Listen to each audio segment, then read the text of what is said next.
نه سال درباست بن سر گرتن و رواندن و به بنچافکرنا حواله میتی کوشر و خباتکر مامۆستا بەهزاد دۆرسن ئەندامێ مەکتەبە سیاسی یا پارتی دیموقراتی کوردستانی سووریا دەرباست بن. لەسەر دەستێ هێزین سەرپەیەدێڤە دەڤەرە باژارێ دێرکی. بەڕاستی بەهزاد دۆرسن هاتە ناسکردن وەکو خەباتکەرێک دیکۆشەرێک و هەروەها خۆدیباندۆر لە ئاستێ کوردستانە سووری تەواوی و تایبەتی دێرکێ و دەردەورا دێرکێ. ji ber wê yekê jî Behzad Dorsene bû armanc ji peyedêra ew nabin çavkirin hetanî îro. Behzad Dorsen yek ji wa kesê ku xwedîbandor bû têkilî û peywendiyê wî ne bi pêkhatê deverê re hebû çi Kurd çi Arab çi Xristiyan. Xwedî lorek baş û bandorek wî berçav hebûn li ser saha Kurdistana Sûrî. Ji ber wê yekê jî hate binçavkirin ji ber ku xwediyê projekî netewî li ser rêbaza Barzaniyê Nemir ew rêbaza pîroz ya ku îro Parti Dîmokratî Kurdistanê Sûriya ji pêncî hefte hetanî îro kar û xebata xwe berdewam dike şopînê ser vê rêbaza pîroz ji ber ku îro baweriyê me hene ser vê rêbazê em ê kar bin mafê miletê Kurd mafê netewî em biçesbînin. Ji ber wê yekê jî hevalê hêja Behzad Dorsen kete bin armancê hêzên serpeyedêve. Girtin û binçavkirina Behzad Dorsen intîqamek siyasî ye, dijî projeyê netewî ye, dijî mafê miletê Kurd ji ber peyedê ji destpêka hatî Sûrî hetanî îro dijî vê projeyê rawestaya hemî hewildanê xwe dane ku rê hola siyasî teng bike li pêşiya kesê xebatkar û têkoşer. Ji ber wê yekê jî em wekû Parti Dîmokratîk Kurdistanê Sûriya ji wê serdemê hetanî îro heval û layîngirê Parti Dîmokratîk Kurdistanê Sûriya li sozê zêrêbaza Barzanî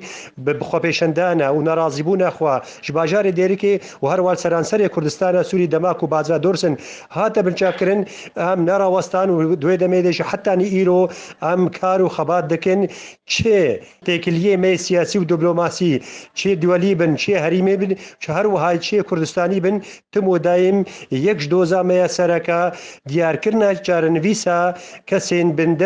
binçavkirî û bi taybetî hevalê hêja Behzad Dorsen. Em wekû partî em ê xebat bikin û em ê kar bikin bi hemî şêweya heta ku em çarenivîsa van kesên binçavkirî û kesên revadî em werine diyarkirin da ku em dilê miletê me û dilê malbatê we xweş bikin. Dema ku me danûstaniyê xwe kirin yek ji xalê serekeyê ku me goş bo zemîn sas bibe da ku em guftugûyê bikin divê çarenivîsan van kesên revandî were diyarkirin. Mixabin hetanî îro hê ji me re nehatiye diyarkirin tevî hemî dîtinê me ku hatin kirin çi bi taybetî bi şenderê Emerîkî re û her wa fermandeyê Qesedê re yan jî ew danûstanê ku rûbirû bi pêyanekê re me tim û daîm ji ware gotiye divê hûn zûtirîn dem çarenivîsa van kesê girtî diyar bikin û taybetî hevalê hêja û tîkoşer Behzad Dorsen. Lê mixabin hetanî îro ew kesê ku binçavkirî heta niha çarenivîsan hatiye diyarkirin mixabin. Ew kesên ku ser destê wane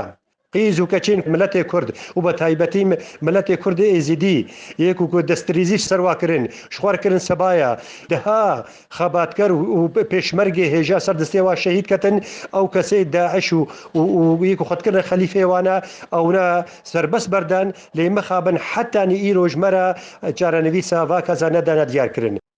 Ev neh salan ser girtina hevalê hêja re derbas bê lê em wekû partî em soz didine çi hevalekî ku îro binçavkirî em ê hemî hewildanê xwe bidin heta ku çarenivîsa warê diyarkirin. Behzad Dorsen wê mênê xebatkar û tîkoşîrek di nav hevalê xwe de û ti cara wê newê ji bîr kirin û em ê hemî hewildanê xwe bikin û çarenivîsayê werî çi şêweyê bi werê diyarkirin û em xebata xwe narawestînin heta ku em negihîne encamên dawî ji bo xatirê çarenivîsa va hevala û bi taybetî hevalê hêja Behzad Dorsen. Behzad Dorsen wê bimîne xebatkarek wê dilê her hevalek û tîkoşerekî de bê heta ku vegere nav zarokê xwe û çarenivîsa wê diyarkirin û em tê دانوستاندن و ڕێکەفتنە ئەمزا ناکەن حتاکو یەک ژواک بە هێزێک و خاڵێن مەگۆتی تایبەتی گرتنە ڤان هەوالا وێکوری دەهات بندستێ هێزیم سەر پەیەدێ بەنە ئەمێ تێمزەتێ تری کەفتنە بەر ئەمزا نەکەن حتاکو جارە نویساوە نەوێ دیارکردن بژی خەباتە برای وتی کوشەرە هێژە مامۆستا بەهزار دۆرسن بژی خەباتە پارتی دیموکراتی کوردستانی سووریا سەر ڕێبازان بەرزانیە نەبەر بژی ملەتێ کورد بژی کورد و کوردستان